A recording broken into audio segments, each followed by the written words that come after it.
guys! Welcome back to our channel. For today's video po ay gagawa po kami ng avocado graham. Okay, so tingnan muna natin kung ano mga ingredients natin. Okay guys, instead na gagamit dapat kami ng mango, naisip namin kasi season naman namin, ang twist natin ay gagamit kami ng avocado. Okay, so ang main ingredients natin ay avocado. Yes po. Yan ang is pinakamin. okay, nabalatan na po ito. Mamaya Hihiwain. ko sa inyo kung paano po siya natin hihiwain. And then, siyempre, ating Graham biscuits. Kailangan talaga yan. Siyempre, kailangan graham. ito ang all-purpose cream. All-purpose cream siya na maliit. Magagamit tayo ng Jersey ka ng condensed milk. condensed milk. Okay, then dito natin ilalagay mamaya kasi i-fridge natin ito overnight. Okay, kaya ang tikiman bukas pa. Okay, para sa mixing ng all-purpose at saka condensed milk. Okay, so Let's do this na okay, so ikaw na ang magdudo na mixing. Ako ngayon ito. Hindi po. So, sige, paghalo-haluin mo na lahat ito. Lahat yan. Ilagay mo na dyan.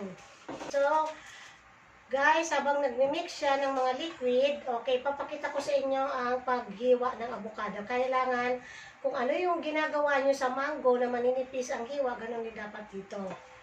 Okay, so, nabalatan na po ito. Nakapaghugas na rin kami ng kamay. Okay, dapat medyo manipis lang. Okay, dapat yung avocado nyo guys, para di mapait, dapat yung hinog na talaga. Ito lang dapat guys, kaninipis. Mas totally maganda pa rin gamitin yung fresh na fruit. Oo. Ito katulad yan, masarap tong mango, tsaka, avocado. Yes po. Ito, inuubos ko po siya para hindi masayang. Kaya, tingaan ko pa yung mga natitirang milk. Kailangan yung avocado, talagang hinog na hinog. Sarap siguro nito, no? Yes First po. time natin gumawa ng Oo avocado. naman. Ibang twist naman. Ito na guys, ang ating mango naka-slice ng avocado na naka-slice ng maninipis. Okay, so sige. Kailangan matapos mo yan bago tayo mag-demo dito. Ako ang assistant chef ni Mama as always naman.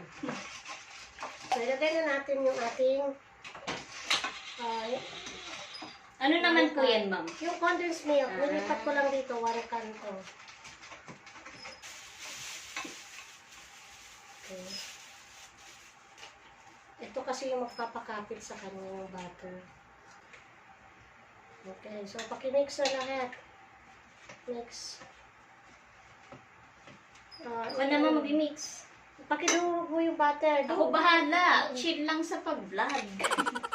Pakidurog. Yan, dahan-dahan lang. Yan. Tapos, i-demo ko yung pag-layer. Yung butter. Ano mo yung butter? Sige ma. It takes time talaga kaya ako'y lang yan. Okay, so habang nag-ano ka niyan, pwede na tayo maglagay na. Okay, so dalawa lang ang kakasya. Para matunaw yung butter. Kaya ano ko siya ng sa spoon.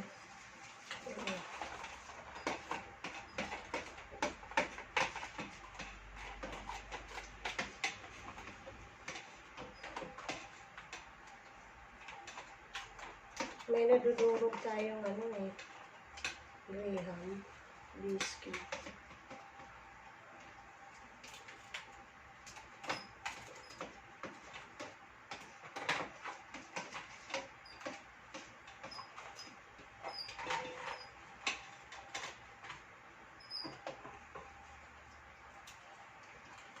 Ayan, mas maganda pa ganito. Okay, tapos meron ng spoon. Okay, durog na ba? Meron pa rin. Yes lang. Okay, so sige, continue mo lang yan kasi maglalagay Sige, na ako ng ating avocado. Para hindi siya buo-buo kapag naano natin na ilagay na dyan. Huwag natin tipirin yung avocado kasi madami. Yes po.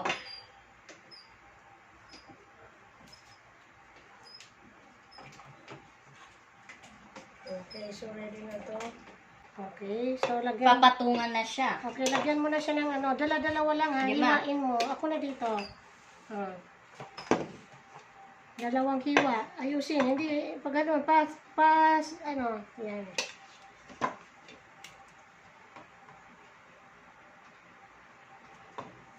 Masarap to talagang maraming, ano, gatas. Yung tinimpla natin.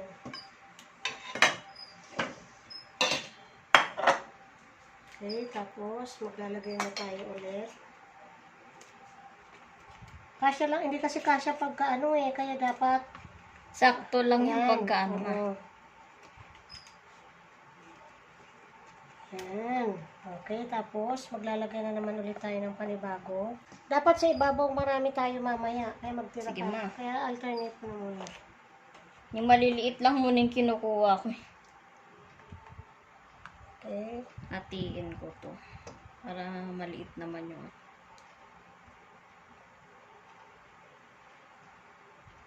At least hindi sayang yung avocado natin, ma. Nagawa natin siya into graham. With graham pala. Magagawa natin siya ng with graham. Okay, so sige na, yun na. Yun na. Wait, para ano. Okay. Oh, lagay na. Kailangan mag-eksakto lang. Sige, ma, ako bahala. Chill ka lang.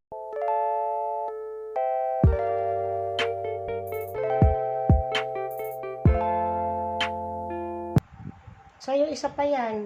Last one pa po ulit. Oo.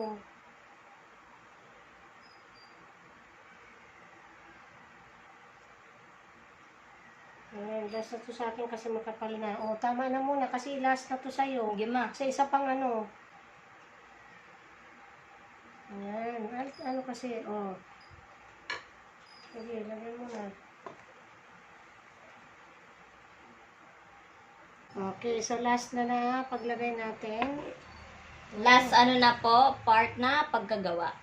Tapos, meron tayong excess na biscuits kanina. So, anong Yes. pwede natin gawin? Optional po siya, no, ma? Hindi. Pag may na-excess kang gatas, ng biscuits, anong gagawin mo? I-crush mo. Yun nga, pwede Para nga po. pwede mo siyang ilagay sa ibabaw as Tama. toppings mo or decorations mo na. Okay, ikaw na maglagay ng graham. Sige, ma. Crushed graham, ha. Anong pang-design lang din yan. Oo. Para lalong sumarap. Tikman natin bukas to. Yes po. Bukas ang food trip tikiman time. Nang nagawa namin na ano. Okay, so. Avocado graham. Okay, ganyan muna natin. Create your own way. Diba, oh? Mukhang yummy ang ating Oo avocado. nga. Para maiba naman, hindi yung puro mangga. Oo nga. Ubusin natin yung crust sa gilid. Pwede mong lagyan. Kaysa sa masayang yung dalawang piraso, po. diba? So, i-crush mo ngayon. At least nagamitan mo pa siya. Dito, oh, sa portion na to sa Sa gilid. gilid. Okay, so aking finished product. Kailangan ubusin natin para hindi punasan sayang. na natin, guys. Ito na, guys, ang aking finished product na avocado graham. Okay, recap natin ang ingredients. 1 piece ripe avocado. Tapos, 1 can ng condensed milk. And then, 1/4 butter. And then, yung ating 1 pack graham biscuits. And then, yung natira po nating 2 pirasong graham biscuit ay ginawa po natin, crenache po natin. Okay, so and then overnight na po itong ilalagay sa ref. Kaya nga po, other term dito ay refrigerated cake, diba, no? Okay, so ito na po yung aking finished product. Okay, tatakpan ko na po. Hala, okay lang po ba ito, ma? Yes, ang ganda. Naanuan ko siya ng ano, madaming Ang crush. ganda nga eh. Madaming crush, ano, graham. Ilagay natin kasi sayang. Tapos na ating finished product na avocado graham. Okay, So, sarap. Buong buo talaga yung pagkalagay ko, may. Okay, so ito na ilagay. A few moments later. It's tikiman time. Okay, yung ginawa nating Avocado graham. or refrigerated cake for short. Okay, Yes na-finish po. na po siya ng ilang oras. So, 5 hours, ito na po yun. So, Yes tikiman na time po na tayo. Pero bago ang lahat, Magdasal po muna tayo. okay, magpa-thank you muna tayo sa nag-sponsor ng avocado. Yes. Okay, thank you very much. Thank you Miss po ulit. Gaspi. Pa-segue yung thank you po very much. Thank you so much. God bless. Okay, din the Father, the Son, the Holy Spirit. Amen. Bless, O Lord. And it's thy gift which you are about to receive from thy bounty through Christ, O Lord. Amen. Thank you so Thank you, much Lord for po. this Thank you po food. sa lahat. Okay, so slice na tayo. Dessert naman yung ginawa namin, guys, para maiba naman, di ba? Okay, oo. No, ma. Yummy. Tingnan natin kung anong pagkakaiba ng lasa ng avocado sa mango. Kasi lagi yung ginagawa natin sa usual na graham ay mango. Yung mango. Para Ayan, maiba naman. Ayan, kitang-kita guys yung ating avocado. Okay, so, Wow, nuts. oh, wow, ang sarap. Intact na intact yung ano natin, guys. Kaya try nyo na, guys, gumawa. Okay, so tikman natin. Okay, sige, sabay na tayo.